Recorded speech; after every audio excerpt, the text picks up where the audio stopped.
I just want to say, as somebody who also works in the fields of hypnosis and stage hypnosis, I'm always surprised by the way the general public sees it. I believe that most people probably see hypnosis as really about, turning people into chickens, basically. And another thing, if you ask somebody who's a little bit, let's say, a little more paranoid, that you'll find out that hypnosis is really about mind control. And you talk to somebody who's a little more traditional, and you'll find out that hypnosis is really about sin and something quasi-diabolical. Here's an example of a Svengali who is a 20th century film star who was an evil hypnotist. Now, even among the scientific community, there's been studies that show, serious studies that show that there is no such thing as hypnosis, that the hypnotic state does not actually exist. And I think that even if you talk to, let's say, educated people, such as yourselves, that you'll find out when you boil it down that hypnosis appears to be some kind of magician's trick, a mind trick, and that when you boil it down, it's ultimately completely and totally fake. Now, what if I said to you that if we don't understand hypnosis, is it possible that we could be being hypnotized right now? You basically don't know. So I'm going to make a suggestion. Let's call it a hypnotic suggestion. I'm going to suggest to you that hypnosis is entirely real. In fact, stage hypnosis is real, and hypnotherapy is real. Here's an example of some of the many things that are treated with hypnotherapy as well. Not only that, but accelerated learning by hypnosis is real. And the hypnotic bar, as previously mentioned, a bar where people are hypnotized to be completely drunk while they remain absolutely sober, is also real. Hypnosurgery, where you can be operated on while completely awake, is also real. And of course, absolutely, that being turned into a chicken under hypnosis is also completely real. Maybe I could start off by saying there's a good reason why we don't understand hypnosis. And these are some of the reasons. If we go way back in time, probably the first hypnotists were shamans, Aboriginal and Native shamans.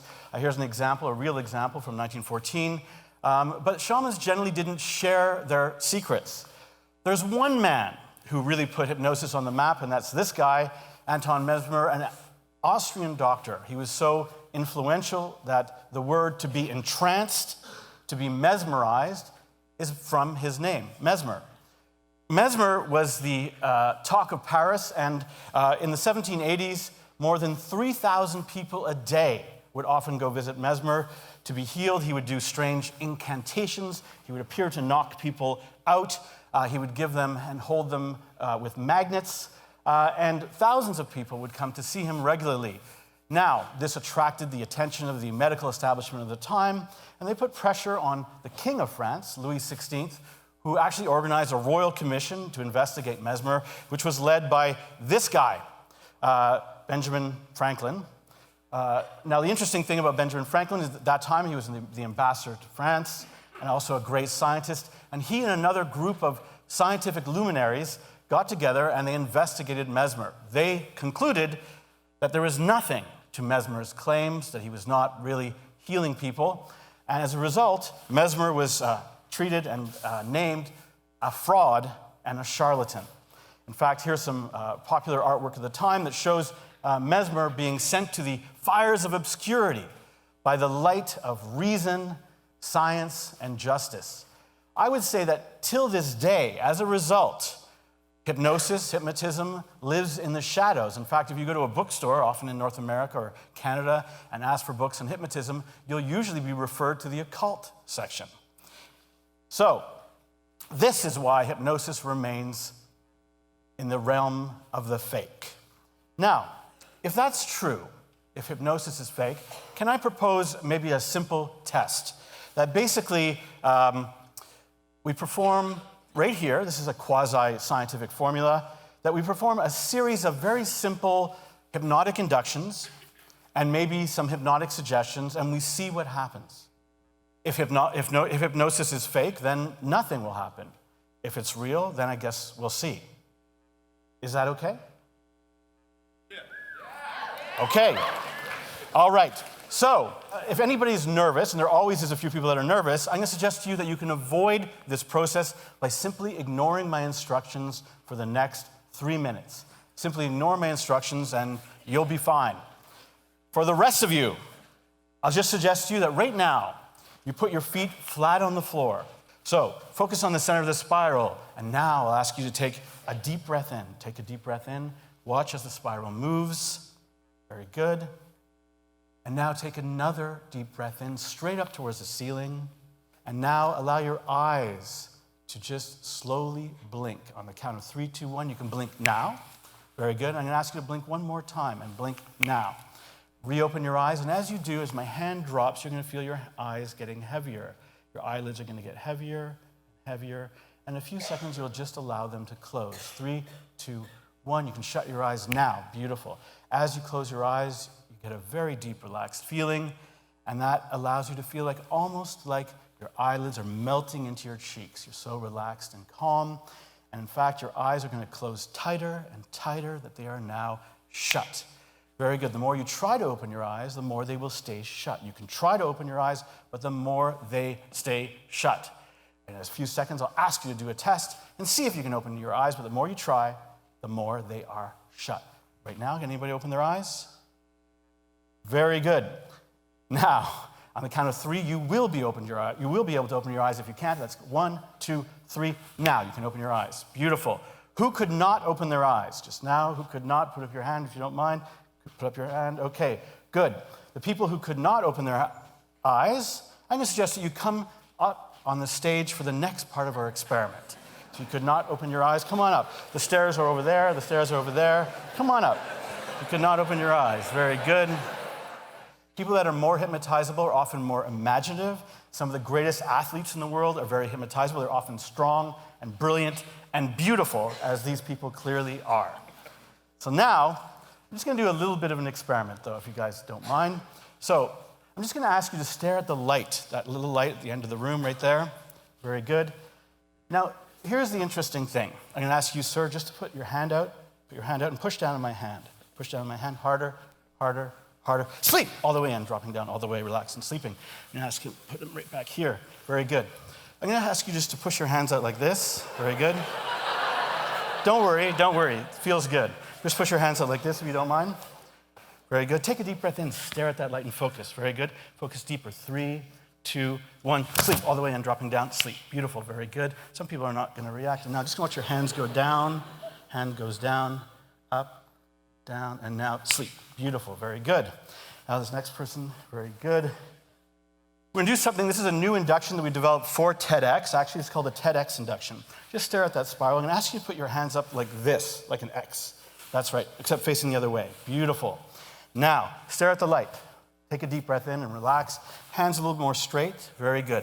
As I count you down, I'd like you to notice that your heart is beating because you're on stage. All these people are looking at you. Look at the light and just focus on the light. Take a deep breath in, relax, and sleep all the way in. Very good. Rocking down all the way. Very good, relaxed and calm. Now,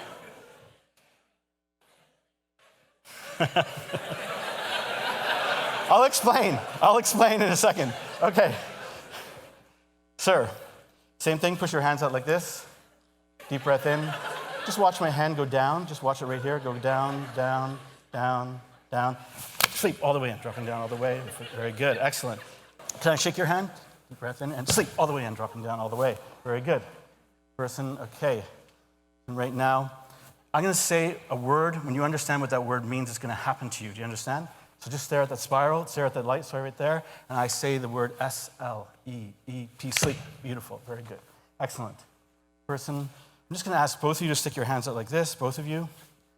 Deep breath in, stare at the spiral, and everybody sleep all the way in. Very good. Beautiful, and you can just drop down and sleep. It's okay, very good. Excellent. You're so amazing, I can just say sleep and it's going to happen. Very good. Dropping down, excellent. I'm going to leave these people up here so you can experience. Are you okay for being up? Okay. So what these people are experiencing is something that we call hypnotic sleep. Hypnotic sleep is actually, they appear to be sleeping, but I'm going to suggest to you that that is not true. They are not actually sleeping. Here's some examples. I'm going to show some examples of hypnotic sleep. So here's some examples of hypnotic sleep. And one of the reasons why we don't understand hypnotic sleep is we tend to focus on the hypnotist and not the people who are actually sleeping. So now, I'm going to go a little bit closer, take a look. I'm going to suggest to you that these people are in a very interesting state. Now, do they look like they're sleeping? And I'm going to suggest to you that they are actually awake and alert. If you can hear my voice and you know what's going on, you have the power to lift a finger on your right hand. You can do that now. If you can hear my voice, you can lift a finger on your right hand. Now. Beautiful. Take a deep breath in and relax, and now go back to sleep. Beautiful. Relaxing all the way. They are actually still here. They haven't gone anywhere. I'm going to suggest to you that right now these people are in a state that is akin to what you might call sleep paralysis. Sleep paralysis is a state where we feel like we are sleeping, but actually every night when you go to sleep, you become paralyzed by your own body, so that if you dream that you are running or falling or jumping, you don't actually jump out of your bed or run out of your bed. So this state is, right now, sleep paralysis. You notice that people are quite relaxed and limp.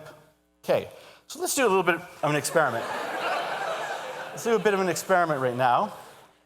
And I'm going to suggest at this point that people are very open to suggestion. So maybe I'll start with this fellow right here. When you hear the word hypnotism, person I'm touching right now, when you hear the word hypnotism, you will shout, "It's fake." When you hear the word hypnotism, you will shout, "It's fake." When you hear the word hypnotism, you will start laughing. You will shout, "I am in complete control of all my actions." Do a bit of an experiment. And I'm going to try something else. There are probably people in the audience right now that are actually in trance. So I'm going to ask you to take a deep breath in, anybody in the audience, and you can go right back to sleep. Beautiful. Anyone in the audience is relaxed and sleeping. So anyone in the audience who hears the word hypnotism will also shout, "It's fake." Okay, very good. So now, coming back into the room, feeling refreshed and relaxed, remaining in trance, on the count of 3, 2, 1, when I snap my fingers, now. When I am talking right now about hypnotism, it's fake! What I'm trying to illustrate is that hypnotism is not well understood. Okay? Is not well understood. What do you think of hypnotism? It's fake! If I could just ask this person for a second, what do you think of it? I have complete control. Clearly you do. Now, I'm going to show you something in my right hand. I have a sleep gun. This is a gun. It cannot hurt you. But when I shoot you with this gun, you're going to go right back into a deep and relaxing sleep. On the count of 3, 2, 1, bang, sleep. And bang, sleep. And bang, sleep. Very good. So these people are in a very relaxed state. These are sort of our all-stars here. Now, I'm going to suggest to you there's something very interesting going on with these people, and it's something, if you want to look at it, it's actually in the eyes. Now, I don't know if you can see it clearly, but if you see this person right here, can you see it? Their eyes are actually flickering. Now, why would their eyes be flickering? Now, I'm going to suggest something interesting, that their eyes are actually rolled up in their heads. Now, why would that happen? Isn't that kind of weird? And I'm going to suggest to you, let's go back to our friend, the shaman, and look at the shaman. His eyes are also rolled up. You can look at it here is a little bit closer. You can see a little bit closer. And now let me show you something else, that sometimes when people are in this state, you can see his eyes are flickering. That when people are in this state, that they sometimes remain with their eyes open. That looks a little bit like this. Now, look a little bit closer, and of course we get an effect that looks almost diabolical. In fact, this is straight out of The Exorcist, and it may explain this stereotype. So, now let me show something. Let's go back right here, and let me suggest to you that there's probably a reason why this state actually occurs. And maybe I'll start with this person right here. That is it possible that this original hypnotist who used the stereotype of a hypnotist, somebody uses a pendulum that goes back and forth, that pendulum going back and forth is doing something particular to the eyes. Let's do a little bit of an experiment. This is an induction developed by Mike Mandel, a Canadian hypnotist. I'm going to ask you, ma'am, if you don't mind, if you can just sit up for a second. When I snap my fingers, you can sit up. Now, I'm just going to ask you just to look at my finger, right? Watch it, keep your head steady and watch it go back, forth, back, forth. Your eyes get heavier. In a few seconds, they will just close, back, and forth. Now you can just go relax to sleep. Beautiful. Look at her eyes are flickering. So she has entered a state, and I hope that this is kind of sciencey, she's entered a state that is very similar to REM. Now, is it possible that what hypnosis is doing is jump-starting the actual REM state? Now, to show you perhaps an interesting example of why this might matter, let me show you a video. Take a look at this video.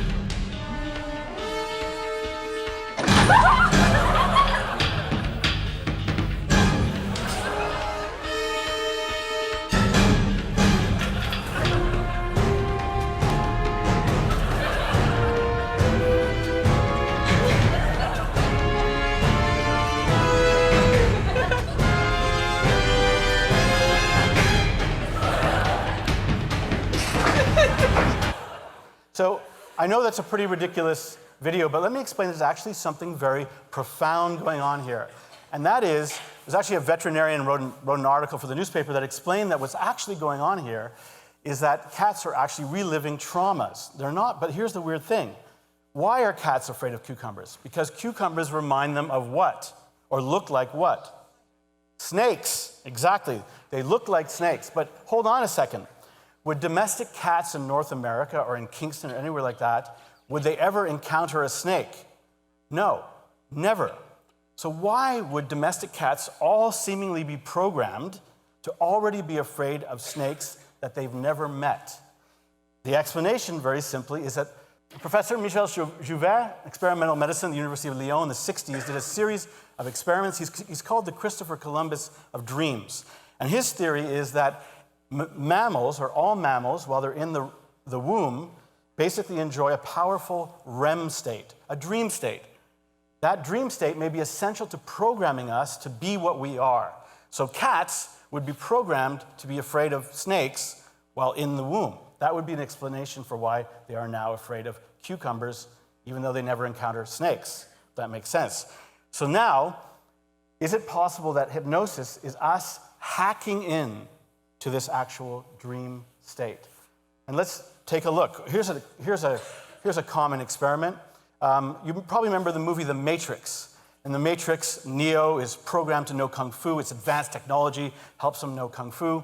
And I'm going to suggest to you that we can do something like that today. I'll take this person right here. You are a Kung Fu master now. And you're going to demonstrate a new form of Kung Fu in the red dot known as TEDx, a powerful, dramatic form of Kung Fu. You will always remain safe, and you will not push your body beyond its known limits. You are also a Kung Fu master. You will perform an even more dramatic form known as TEDxQueensU. You will also always remain safe, and you will perform your Kung Fu exhibition right after the first one. So I'm going to ask this person to come back in the room on the count of 3, 2, 1. I'm going to snap my fingers. Please meet the master of Kung Fu right now. Sir, you want to... Demonstrating the rare and beautiful TEDx form.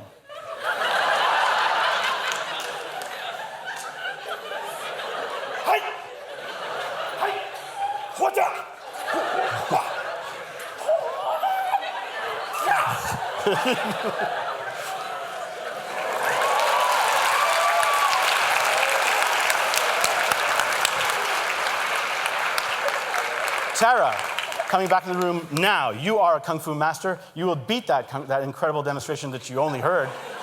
You're going to perform, this is the form now known as TEDxQueensU.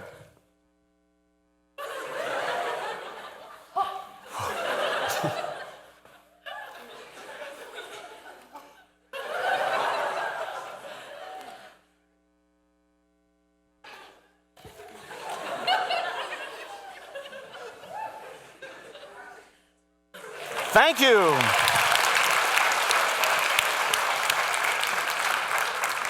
Now, I want to take us in conclusion, maybe back to the chicken. What is really, truly amazing, actually, is that when I do hypnosis shows, I used to avoid ever turning people into chickens because it's cliche and silly. But then I actually learned something amazing. When you do the research, there's something amazing about people being chickens. So I'm going to do a demonstration. Deep breath in, relax, and sleep. Beautiful. Maybe, Tara, you can go relax to sleep. Beautiful. Very good. You are a chicken.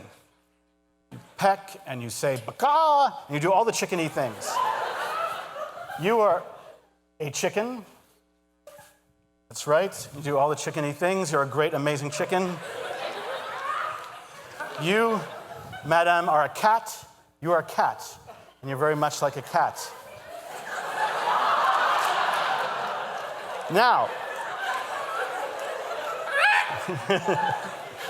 chickens can come out. You can step up here. Now, one thing about chickens and cats.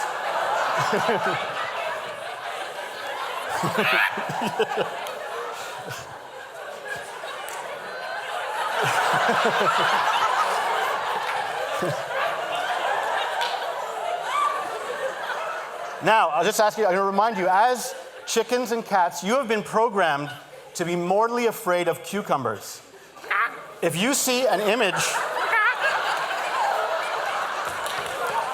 if you see a picture or an image of a cucumber, you will scream.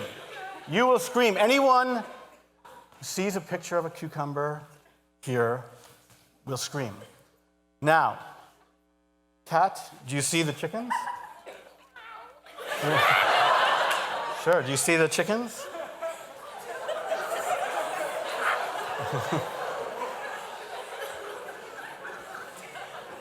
Now I'm going to ask all of you, if you don't mind, to direct your attention to the screen.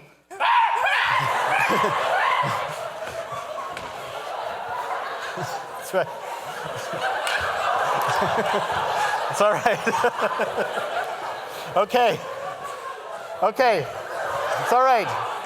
It's all right. It's all right. You can go back to your, that's all right, you can go back. I'm going to make a suggestion now.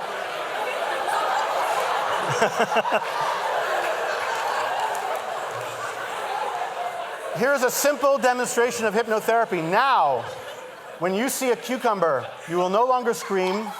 You will only laugh. You'll laugh incredibly hard. You'll be unable to stop laughing now.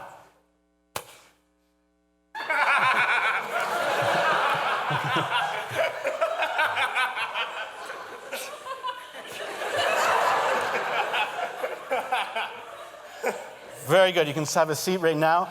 Sir, I'm going to give you, Tara, I'm going to give you the sleep gun. Here's a gun. When you do take this gun, I want you to shoot the cat over there. I want you to shoot him. He won't be hurt. You're going to go into a deep, relaxed state. And then I'm going to ask you to shoot yourself. Okay. You go into a deep and relaxed state. So here's the sleep gun right now. You can just make a loud bang. That's all. Shoot the cat over there if you don't mind. Bang. Go into a deep, relaxed state and sleep. Beautiful. Very good. When you shoot him, he'll go into a deep, relaxed state. Bang. Very good. Okay. Now, I know that we all laugh at the guy, in a sense, or the person that becomes a chicken, but actually this shows a very profound and amazing aspect of humanity. Humans have the ability, unlike other mammals apparently, to dream just about anything. We can imagine ourselves as chickens, as aliens, as any kind of weird associated thought or feeling. And that really shows why humans have such a powerful and, to some extent, a limitless imagination. I'm going to suggest to you that hypnosis itself remains completely uncharted. It is still misunderstood, and that the state that these people are in, when they come out of the state, they're going to feel wonderfully refreshed and relaxed. That's because with hypnosis, we hack into the fundamental programming state, which also happens to be a state that is itself tremendously recuperative. This dreaming state is tremendously recuperative and healthy, and you're going to see these people will come out of it feeling very healthy, relaxed, and clear. So, in conclusion, I just want to say hypnosis is not the preserve of hypnotists or hypnotherapists even. It is the common and massive and amazing inheritance of all humanity. And that's something that the world needs to know. So, in conclusion, the people that are in a hypnotic state, and the people that includes the people in the audience, if you're hypnotized, in a few seconds, you will come back into the room. You're going to feel refreshed and relaxed and wonderful. You've done an amazing job. You're really incredible and magical. When you come back into the room, you're going to feel refreshed, relaxed, no longer hypnotized. There's only one catch. You'll have no idea what happened while you were on the stage. You'll forget everything that happened to you on the stage until you hear me say the word fake. Then everything will come flooding back to you. You'll remember everything, and you will laugh. Okay. So I would just like to say in conclusion, I hope today that I have demonstrated that hypnosis is totally and completely fake.